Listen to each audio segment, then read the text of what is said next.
Hello, I'm so happy to have you join me today. I'm Tina from of Earth and Bone Art Studio, and welcome to our very first art circle for October. October is the month that we are starting this, and I am super excited to share this video with you of our very first journal prompt in our art circle. So before we begin, and before I like to begin beginning something new, a new project or painting or something in my art journal, I like to just clear my mind and clear my space.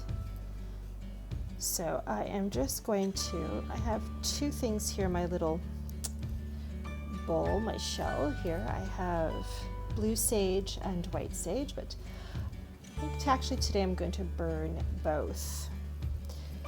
I'm just going to cleanse myself and my space, clear my mind,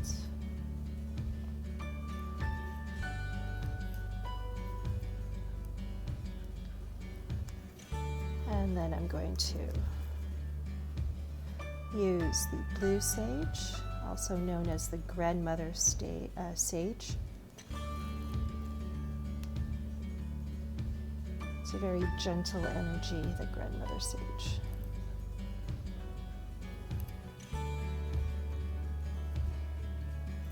Okay. So I'm just going to tuck that aside as it continues to burn away. So I have given some thought as to what our first journal prompt in our monthly art circle will be. And one of the things, though, the first thing actually that popped out for me was connecting to nature. Now, if you have been following me for any length of time, you know that a lot of my paintings are nature-based and feminine-based, Earth Mother-based. That's why I do a lot of female paintings. Female faces, faces where there's antlers or tree branches coming out of her head, that sort of thing. So I wasn't surprised when this was the first thing that popped in my head for what our first ever journal prompt should be. So connecting to nature. So I was taking some notes here, and I hope you don't mind if I use them as reference. I just didn't want to lose my train of thought with what I wanted to kind of talk about before we dive in. And I'm going to keep this short because I know we're all super excited to get started here. But what I wanted you to do is you get comfortable. If you have your art journal with you, in front of you, if you don't, I would get that now, or you can pause the video and get it, go and get it. But one of the things that I wanted to start off with is, as we get settled in here, is what does it mean to you to connect to nature? What does it mean to feel like you are one with nature, with the natural surroundings around you? Now, some of us are not lucky enough to have nature easily available to us right outside our door, and some of us are, especially if you're living in the city, you wouldn't have it that easy. But remember a time, even if you can't look out your window and see nature, or you can't just step outside your door right now and immediately step out into nature.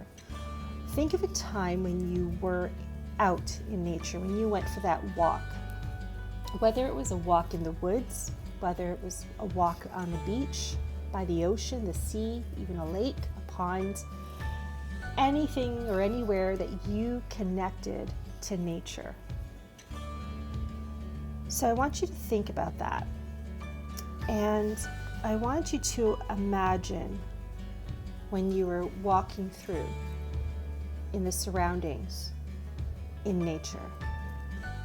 And I gave this some thought too, and I was imagining myself walking in the woods. Woods is where I usually gravitate towards. And I imagined walking through the woods. And as you're imagining yourself walking out in your environment of nature, think about what is it, the feelings that came up for you. And if you have a pen and paper handy, write those down. Or even if all you have is a pencil, crayon, and your art journal in front of you, just write it down. Write it down right on the journal. It's good to write those things down right there too as well.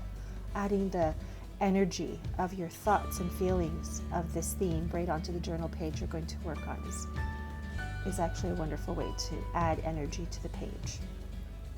So imagine what you were thinking, what you were feeling when you were walking out in nature. What did you see? What did you hear? What did you smell?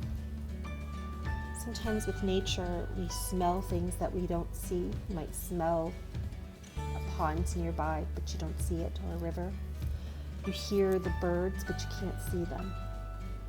But think of all the sounds that you heard, the smells, the touch. And then I also want you to think about what things in nature did you connect to most? For some of us, it's a specific thing. We connect more to the trees, or water, or birds. And for some of us, it's everything. We connect to every aspect of nature. So I want you to think about that. I want you to think about what is it that you usually gravitate towards or connect with the most in nature. And write that down. And as you're writing it down, think about the feelings that come up even more so for you when you are connecting to that thing that you connect to the most, that you gravitate towards the most in nature. How does it make you feel? What does it do to you or for you? What medicine does Mother Nature give to you when you're out walking amongst her trees and her birds and all the beautiful wildlife that she provides for us?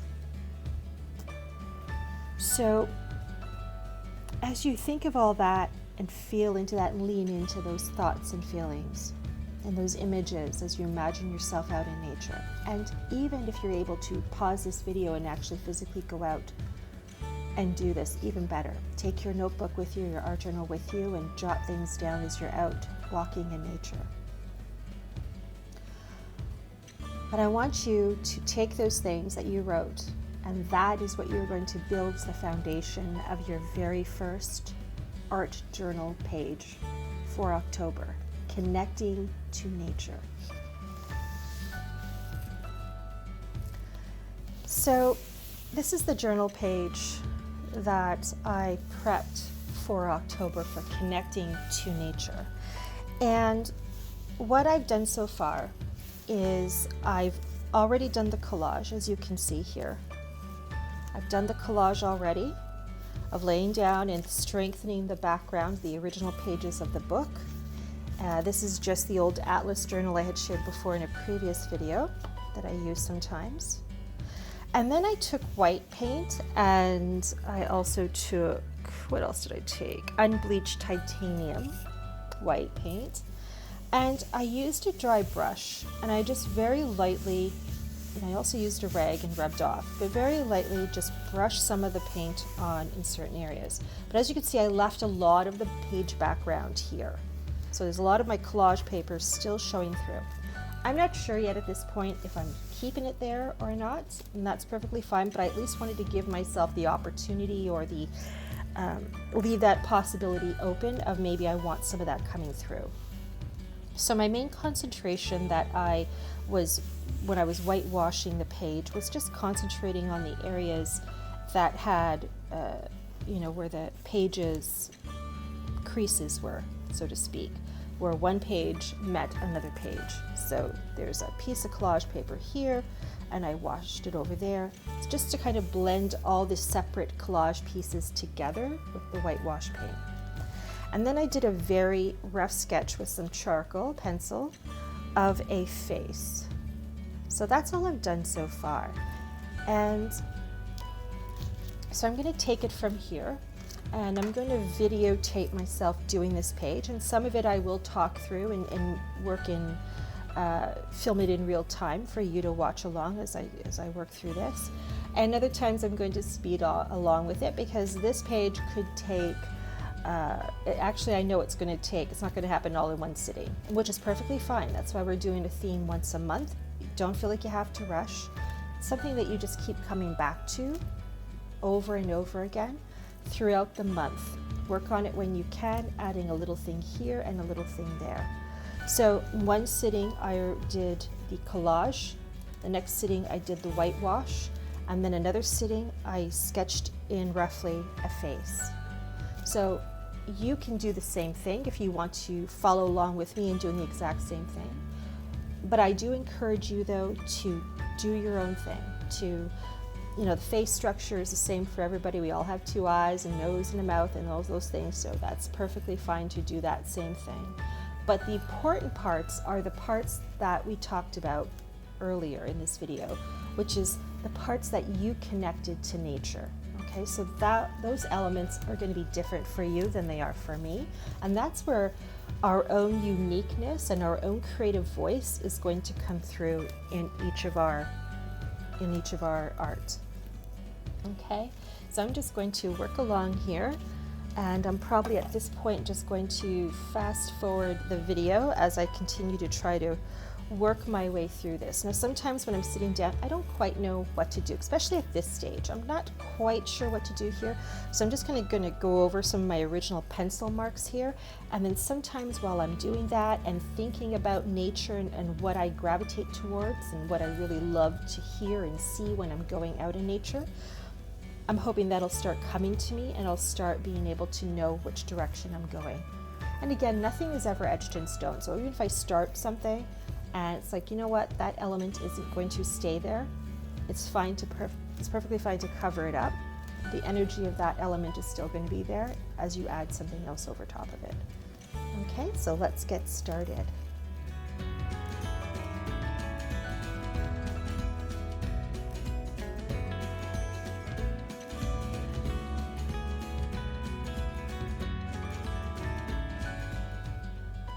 Okay, so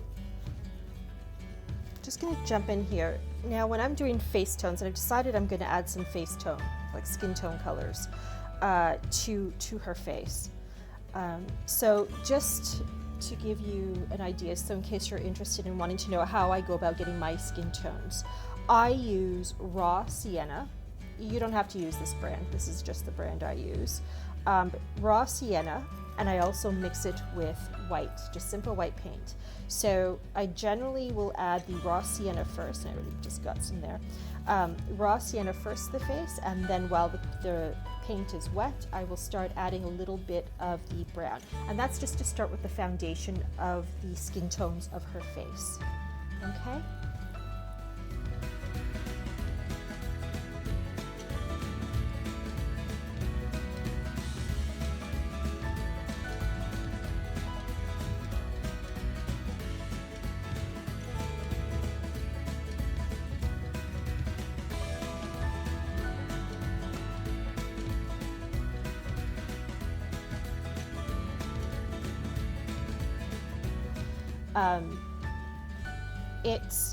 Some of your lines of your original sketch may disappear, and that's perfectly fine. It doesn't take much to, sketch them back in. That's why when I do the initial sketch of her face, it's a rough sketch.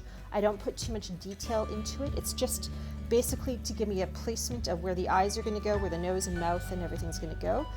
And this is not how she's going to look at the end. So it's just for setting the stage of where her face is and where certain elements of her face are going to go. So I'm just adding, and as you can see here, I don't do smooth brush strokes. I just kind of, I don't know what the technical term is, moosh it along. So, as you can see, this is what I like to call the ugly stage of a painting. And whether it's in my art journal or on canvas, every single one of my female faces go through this stage. And this stage used to freak me out. It used to scare me. It used to depress me, because when I was originally first starting out in painting faces, I would get so upset because I expected that every brush stroke was going to create this instant masterpiece right from beginning to end. And I didn't know about the ugly stage of a painting. So I would see this and I think, oh my God, what am I doing? This is horrible. But then I learned about the ugly stage and that you have to persevere and just keep adding layers. Now, if you find that, your paint is getting too wet or your paper is getting too wet, you're not really, you're brushing more off than you are putting on with all the continuous rubbing with your brush, that's fine. Just stop and let this layer dry and then come back to it. So I'm actually going to do that in about 2 seconds here. I just want to lay the foundation of where this neck is going to go. And again, this might be adjusted.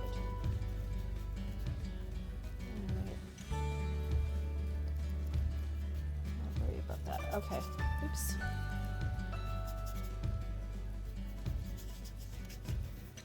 Okay.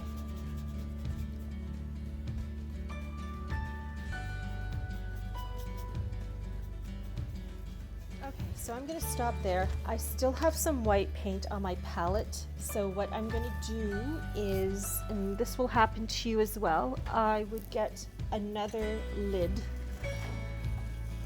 and got one right here, which I'm just going to take off this old paint.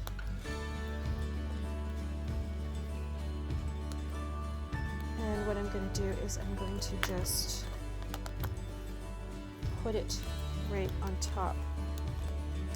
So that way you don't waste paint. I hate wasting paint. So I could either, if it was just a little bit of white paint left, I would just add it to some random art journal page, like an empty page. A blank page is what I'm trying to say. But because that's still quite a bit of a glop of paint there on my palette, I am going to just take my water bottle, spritz it a couple of times, not too much because I don't want it watery, just to keep it moist, and then I'm going to put another lid on top. And then I'm going to put a jar of paint on top of that, just to kind of keep it airtight. That should keep it good for a few hours until I come back to it again. And sometimes even the next day it's still good. Okay, so I'm going to stop it here to let this layer dry, and then we'll come back to it. Okay, I'm back. So the first layer of the skin tone has dried, and I've already started adding more layers. Now I'm going to be introducing another color now, because remember in the previous video when I was showing how to draw a face, I talked about shadows and highlights. So that's why the white comes into play here. So not only is it obviously to create the skin tone, but it's also, excuse me, to help create the highlights on the face where it needs it, so that the face can start taking shape and have some dimension to it. So as you can see, I've painted burnt umber. So the burnt umber is what I use a lot of for creating shadow in the areas of the face. So I tend to use the same brush for everything, especially at this stage. It doesn't really matter. So I'm just going to do it along here.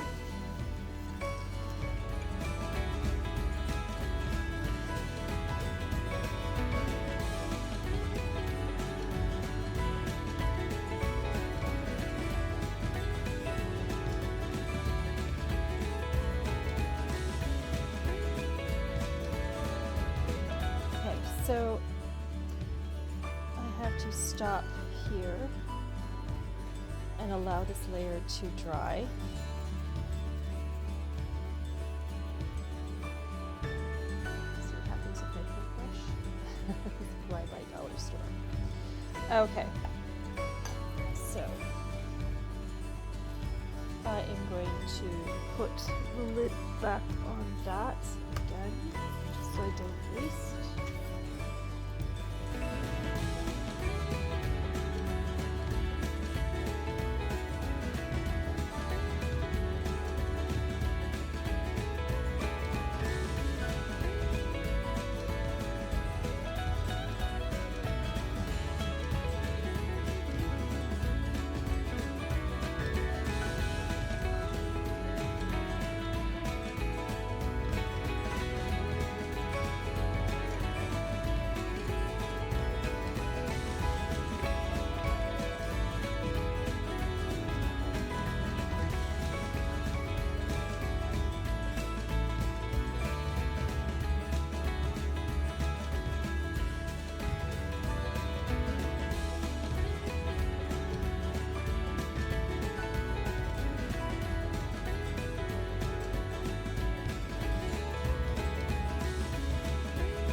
one tip that is really good to do is after you've done a layer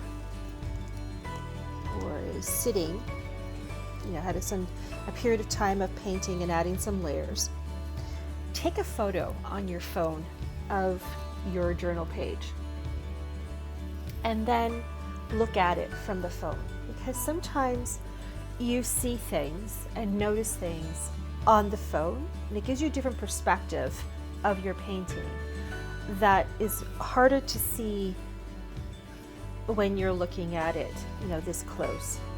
It's the same thing when I'm painting on canvas and the canvas is on my easel. Several times throughout the course of the painting on the canvas, I will take several steps back and to give me a different perspective of the painting.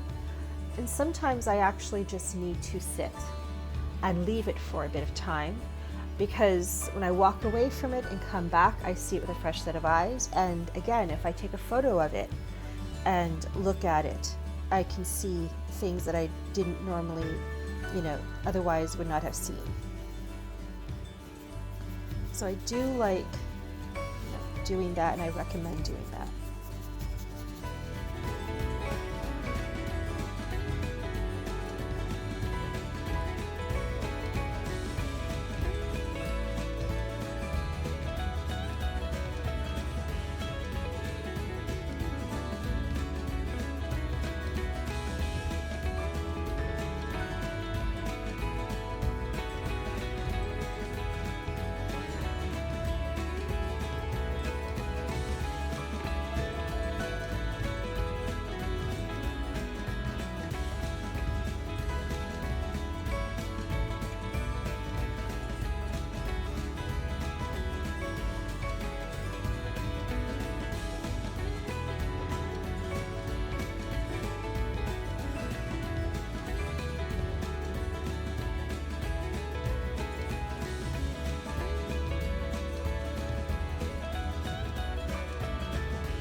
It's another day and I'm back in the studio and I'm welcoming you back. So yesterday while I was filming, working on this page, and I was adding this tree branch to her head, I didn't realize that my phone had died because the battery drained. So I was carrying on and talking and everything, and before I realized, oh, it's not recording. So my apologies for the last video being unexpectedly just cut off. And that's why right now you're seeing me start today with some additions to the page that were not there where the video left off yesterday. So I'm going to continue on with this page and see where it takes me. I took some time last night to sit with her and just looking at her, and had the book propped up on my easel as I sat here in my studio and was just gazing at her and seeing what, messages and what she wanted to tell me about herself. So I'm just going to carry on from here and see what happens and shows up on the page.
Okay, I'm going to stop here and just let the paint sit for a little bit and set.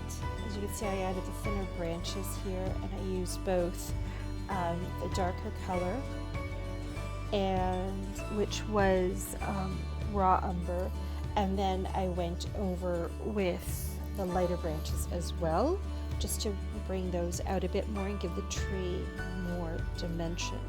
And for that, I used a bronze yellow by Liquitex. Mentioning that in case you're interested in wanting to know or finding a similar color, this is what that lighter color looked like. Okay. So, like I said, I'm going to stop right now, and as you can see, her face is really starting to come in, and she's really starting to show her personality. I'm loving the direction she's taking. I'm going to stop for a tea and come back to her and see where she continues to show up on the page. Okay, I'm back, and while I was sitting here having my tea and looking at her, I decided to add some, I don't know if you want to call them branches or roots perhaps, just kind of going across her face. I just used a very thin brush, and this isn't the brush obviously, and I just held it right at the end, so I kept the movement of the brush loose as I dragged it across the page. So I decided to do that. I'm liking the effect of that.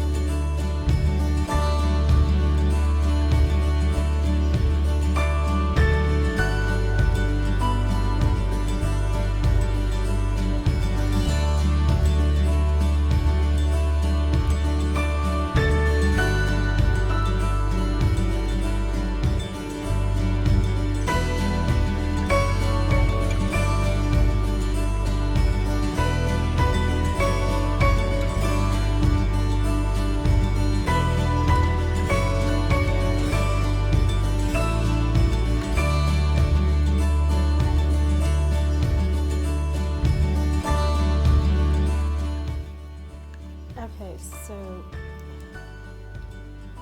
sometimes these Posca pens, acrylic pens, can act up, and so there's a couple here that I'm going to have to go over when it dries, just with a bit of the magenta again,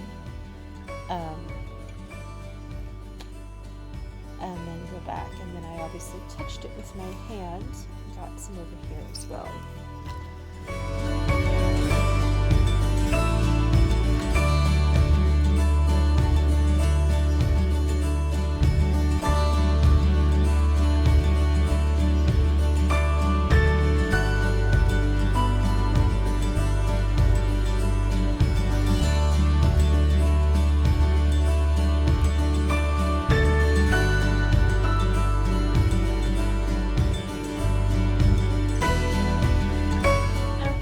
So I, as you can see, added or changed the ear. I was spent some time looking at it, and it wasn't, something wasn't right about it. It wasn't sitting right with me, or it wasn't feeling like that's what it was supposed to be. I was seeing a curve initially, and I took that to be an ear, and then later on when I sat with it again, I saw a wave and water.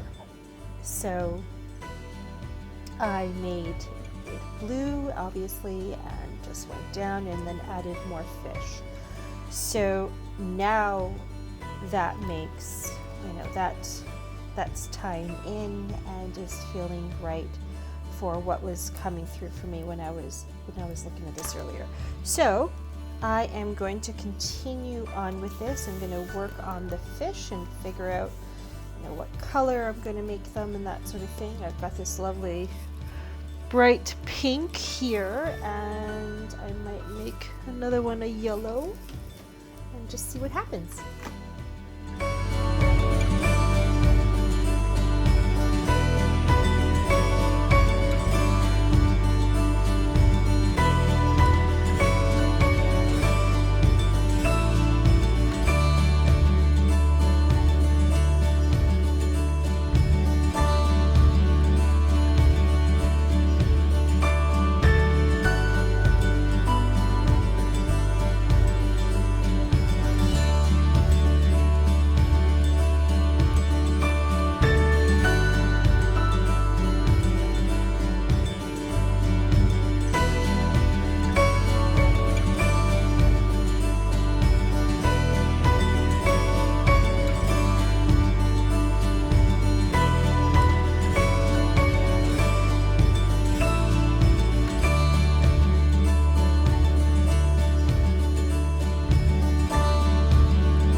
just adding some symbols and marks and that sort of thing. And then I incorporated the water, the wave of water here with the dots as well, to tie in the fish with the water.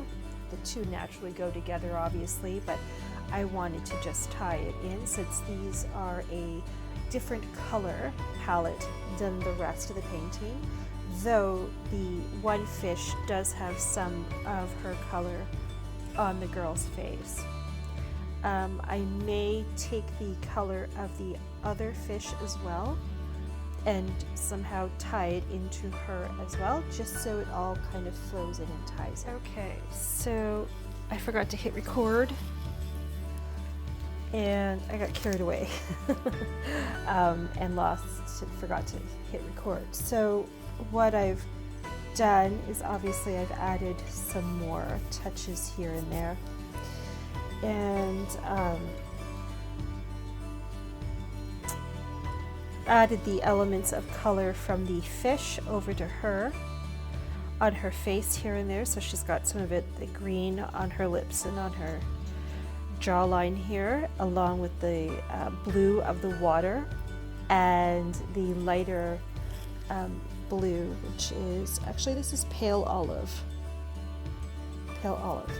that I added from here, and I incorporated it over here. So I did do that. Outlined the fish to bring them out a bit more, the edging, with just some my charcoal pencil.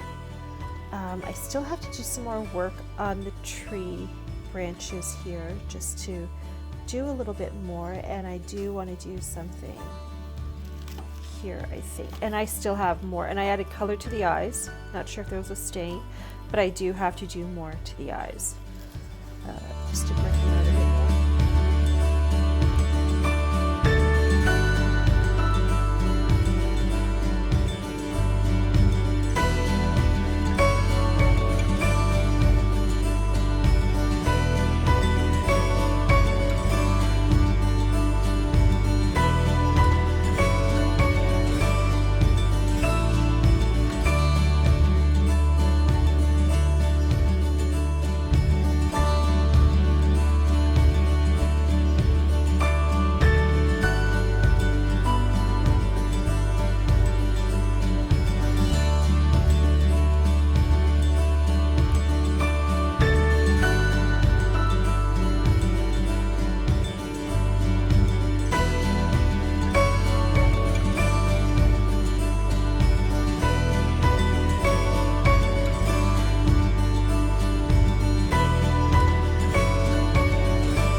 to declare this done and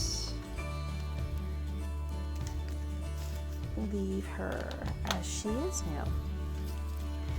So that's it for my page for October, with the theme of connecting to nature.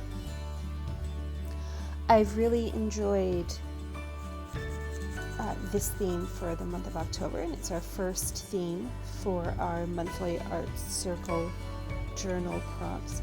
I hope the theme, at least to kick us off, I hope the theme inspired you to want to open up your art journal and to inspire you to get creative. And that's the whole point of these monthly art circles or journal prompts.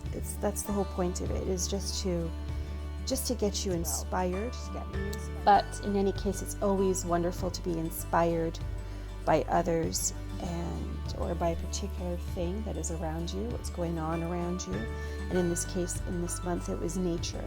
So I hope it inspired you to pick up your paints and your pencils and all your other art supplies that you have and open up your art journal and get inspired to do something, to be creative. And that's the whole point, is just to be creative and creative expression, because there truly is medicine in art. There truly is medicine in allowing yourself to be creative, and without waiting to see, or practice with getting good at being creative. It's not about doing good art. It's not about creating a masterpiece. It's not about anything like that. It's just about allowing your creativity to flow out of you and get on paper. And that's the beautiful thing about an art journal, is that it doesn't matter if it's perfect or not. I mean, I've got jagged edges here and all sorts of things. And if this was on canvas, I would be doing more to it, or I'd be a little bit more going over and redoing some things and stuff. But for the purpose of my art journal, for the purpose of just being creative, creatively expressing myself with this month's theme, this was sufficient. This was good enough for me. It wasn't the point of doing a great art piece. It was just about seeing what shows up on the page with the theme, and just having fun and relaxing and enjoying the process, enjoying the journey. So that is what I hope that I'm inspiring in you, and that these monthly journal prompts are inspiring you. So continue on if you haven't done and finished yours, and even go back to it. And that's the thing too, I could go back to this page throughout the month of October and see if there's anything else. Maybe at some point I want to get my gel pen, which I thought I had here. I was going to show it to you in any case, but I don't seem to. Is that it? Yes, it is. This is my jelly pen. It's just white. They come in all sorts of different colors, and they're great for writing on top of acrylic paint. So I maybe in the month of October I decide, you know what, I want to do some journal writing right in this water wave that I've done here. And I can do that, or I can write a significant word. Like, let's say I have a word of the month, and that's something else you can incorporate into your monthly journal page, is pick a word for the month, especially if it's in relation, whether it's in relation to the theme of the month or something that's just specific to you, special to you, and write it somewhere in your painting. Write it somewhere on your page. And mine maybe I'll write it here, or maybe I'll write it in the midst of the tree branches. It's that's the thing about this, is you can go back to it throughout the month and add a little thing here and add a little thing there. But the point is to just be inspired, to allow your creativity to come out and allow it to show up on the page, and see what comes back staring at you at the end of the day, or at the end of the month. So thank you so much for joining me on this very first art circle in our community here. I've had a lot of fun, and I am looking forward to next month and seeing what else comes up. And if you feel comfortable in sharing your journey, your process, stages as you go along, or if you feel more comfortable just showing the final piece of your art journal, I hope you will share it with the rest of us in the Facebook group. Until next month, take care and happy creating.